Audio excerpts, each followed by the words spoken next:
لائیں کہیں کہ ہمارا رب اللہ ہے، پھر اس پر جم جائیں۔ ان پر فرشتوں کا نزول ہوتا ہے، نہ کوئی غم کرو نہ خوف، خوشیاں مناؤ جنت کی جس کا تم سے وعدہ کیا گیا تھا۔ اللہ کی ربوبیت پر اطمینان جب انسان کو ہو جاتا، میرا رب اللہ ہے، ربی اللہ، انسان کے لیے نہ کوئی کھٹکا، نہ کوئی خطرہ، نہ کوئی خوف، نہ کوئی حزن۔ جو کچھ ہو رہا ہے کس کے اذن سے ہو رہا ہے؟ اللہ کے اذن سے۔ اللہ کے اذن کے بغیر پتا تک نہیں ہلتا۔ یہ کوئی اندھا بہرا مادہ نہیں ہے جس سے مجھے کوئی خوف ہو۔ اندھا بھینسا چلا آ رہا ہو اس سے تو ڈرنے کا ہر انسان کو ڈرنا چاہیے، نہ معلوم کس کو ٹکر مار دے۔ لیکن نہیں، اس کائنات کو چلانے والا ایک سمیع و بصیر خدا ہے، وہ جو میرا دوست ہے، میرا ولی ہے۔ اللہ ولی الذین آمنوا یخرجہم من الظلمات الی النور۔ اللہ اہل ایمان کا ولی ہے، ساتھی ہے، پشت پناہ ہے، مددگار ہے، حمایتی ہے۔ بتائیے جسے یقین ہو جائے کہ اللہ میرا مددگار، اللہ میرا محافظ، اللہ میرا پشت پناہ، اللہ میرا حمایتی، اس کے لیے کوئی خوف ہوگا؟ اس سے کوئی ڈر ہوگا؟ میں مثال دیا کرتا ہوں ایک بہت سادہ، پنجاب کے دیہات کی۔ وہ بڑا چودھری ہے اور کوئی غریب کسان ہے۔ اس غریب کسان کے جانوروں کو ہر وقت اندیشہ ہوگا چوری کا، کوئی میری بھینس کھول کر نہ لے جائے، کوئی میرا بیل کھول کر نہ لے جائے۔ لیکن جس کے بارے میں یہ سب کو معلوم ہو کہ وہ جو بڑا چودھری ہے وہ اس کا دوست ہے، اس کی بچیا کو کوئی خوف ہوگا؟ اس کی بھینس پر کوئی ہاتھ ڈالے گا؟ اسے کوئی اندیشہ ہوگا؟ نہیں۔ کیوں؟ کہ وہ بڑا چودھری، بڑا اس کا یہاں کا سردار، جاگیردار، سب کو معلوم ہے وہ میرا دوست ہے، کوئی میرے خلاف اقدام نہیں کر سکتا۔ اس دنیا میں یہ چھوٹی سی بات اگر آپ کے دلی اطمینان اور سکون کا باعث بن سکتی ہے تو ذرا تصور کیجئے۔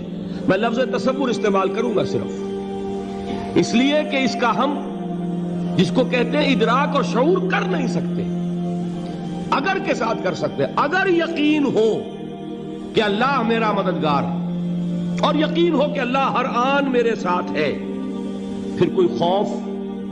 کس کا خوف؟ کوئی شے اللہ سے بالاتر ہے؟ کوئی قوت اس سے زیادہ طاقتور ہے؟ کوئی اس کے ارادے کو بدلنے والا ہے؟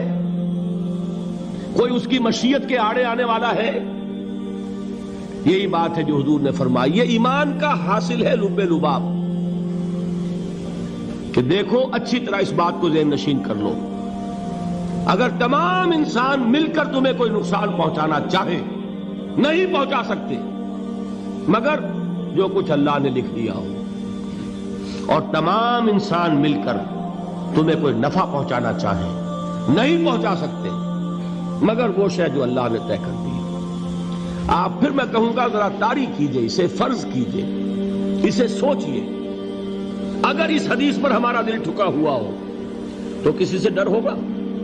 یہ مجھے نقصان نہ پہنچا دے، یہ میری رپورٹ خراب نہ کر دے، یہ میری انکریمنٹ نہ رکوا دے، یہ میرا یہ نہ بگاڑ دے، یہ میرے یہ نقصان نہ پہنچا دے۔ اس کا ڈر، اس کا ڈر، اس کا خوف، اس کی خوشامد، اس کے لیے جا کر طرح طرح سے اپنی عزت نفس کو ذلیل کروانا اس کے سامنے، یہ سب کچھ کیوں کرتا ہے انسان؟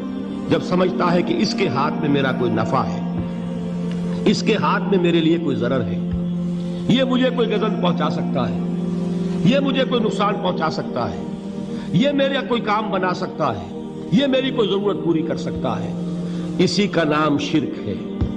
جہاں آپ نے یہ سمجھا کہ غیر اللہ کے اندر کوئی طاقت موجود ہے، وہی شرک ہے۔ بتوں سے تجھ کو امیدیں، خدا سے نو امیدی، مجھے بتا تو صحیح اور کافری کیا ہے؟ شرک تو یہ ہے۔ جس پر بھی تمہیں یہ خیال ہے، کلمہ ہے یہ کلمہ سوم، لا حول ولا قوت الا باللہ، ذرا اس پر دل کو کبھی اگر آپ تصور کریں، پھر فرض کریں، دل ٹھک جائے اس پر، کوئی طاقت نہیں۔ یہی بات تھی جو شیخ عبد القادر جیلانی رحمۃ اللہ علیہ نے اپنی وصیت میں اپنے بچے سے کہی. 11ویں دینے والے ہیں، لیکن حضرت شیخ عبد القادر جیلانی کی وصیت اور تعلیمات کو کتنے لوگ ہیں تو جانتے ہو؟ یہ جن مقامات تک پہنچے ہیں وہ کس چیز کی بدولت پہنچے ہیں؟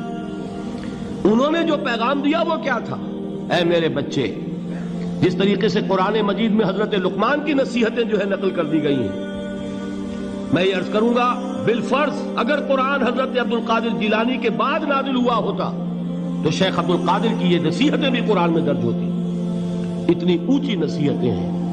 اے میرے بچے، اس حقیقت کو ذہن نشین کر لے، لا فاعل فی الحقیقت ولا مؤثر الا اللہ.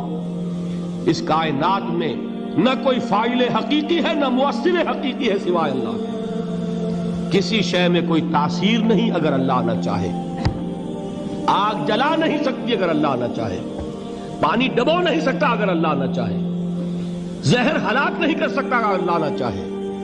کوئی چیز فائدہ نہیں پہنچا سکتی اگر اللہ نہ چاہے. تو در در پہ کیوں سر جھکاتے ہو؟ در در پر کیوں جبیں سائی کرتے ہو؟ سب کے سامنے کیوں ہاتھ پھیلاتے ہو؟ ایک اللہ سے مانگو.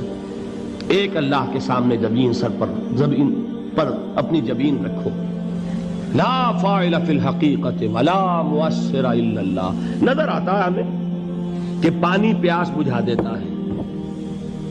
پیاس بجھانے کی صلاحیت پانی میں نہیں ہے، اللہ کے اذن سے. کھانا بھوک مٹا دیتا ہے. بھوک مٹانے کی صلاحیت کھانے میں نہیں ہے، اذن رب میں. دیکھیے یہی یقین تھا. حضرت موسیٰ علیہ السلام کا واقعہ یاد کیجئے. سامنے سمندر آ گیا ہے. قوم دیکھتی ہے پیچھے کہ گرد و غبار کا طوفان ہے. معلوم ہوا کہ فرعون اپنے لشکر سمیت آ گیا ہے. لشکر جب چلتا تھا تیز رفتاری کے ساتھ تو گرد و غبار کا جو طوفان اٹھتا تھا اس کا تصور کیجئے. اور لمحہ بلمحہ وہ قریب آ رہا ہے. پوری قوم نے کیا کہا؟ اے موسیٰ انا لمدرکون. اے موسیٰ ہم تو پکڑے گئے. قرآن مجید نے تو یہاں وہ باتیں نہیں لکھی ہے، لیکن تورات میں یہ درج ہے کہ بنی اسرائیل جھگڑنے لگے، دست و گریبان ہو گئے موسیٰ کے ساتھ. موسیٰ ہمیں یہاں مروایا لا کر، اس سے تو ہم ہی بہتر تھے. وہاں کھانے کو ملتا تھا، زندگی تو تھی، بیگار ہم کر رہے تھے، موت تو نہیں تھی. اب جو کچھ ہوگا اس کا تصور کرو، جس طریقے سے ہمارے ٹکڑے اڑائے جائیں گے. تو لڑ رہے ہیں حضرت موسیٰ علیہ السلام سے. یہ تورات کی تفصیل ہے. قرآن میں صرف اتنا آیا ہے، پریشان ہو کر انہوں نے کہا انا لمدرکون. موسیٰ ہم تو پکڑے گئے. اس وقت موسیٰ کا جواب کیا ہے؟ کلا ان معی ربی سیہدین. نہیں، میرے ساتھ میرا رب ہے، وہ راستہ دے گا. بتائیے کہاں راستہ نظر آ رہا ہے؟ یہ ہے ایمان بالغیب. راستہ نظر نہ آئے تب اللہ پر یقین ایمان ہے. جیب میں پیسے ہوں اور تب دل کو اطمینان ہے تو ایمان کس پر ہوا؟ پیسے پر، اللہ پر نہیں. جب وسائل و ذرائع نہ ہوں اور پھر یقین ہو کہ اللہ مسبب الاسباب ہے، وہ اسباب کا پابند نہیں ہے، وہ اسباب کا محتاج نہیں ہے، اسباب اس کے محتاج ہیں. اگر یہ یقین ہے تو اللہ پر ایمان ہے. یہ نہیں ہے تو تمہارا ایمان اسباب پر ہے، وسائل پر ہے، ذرائع پر ہے، مادیات پر ہے، اللہ پر نہیں. اس وقت کہاں راستہ تھا؟ کوئی راستہ تھا؟ سمندر ہے اور ادھر سے لشکر آ گیا ہے. کلا ان معی ربی سیہدین.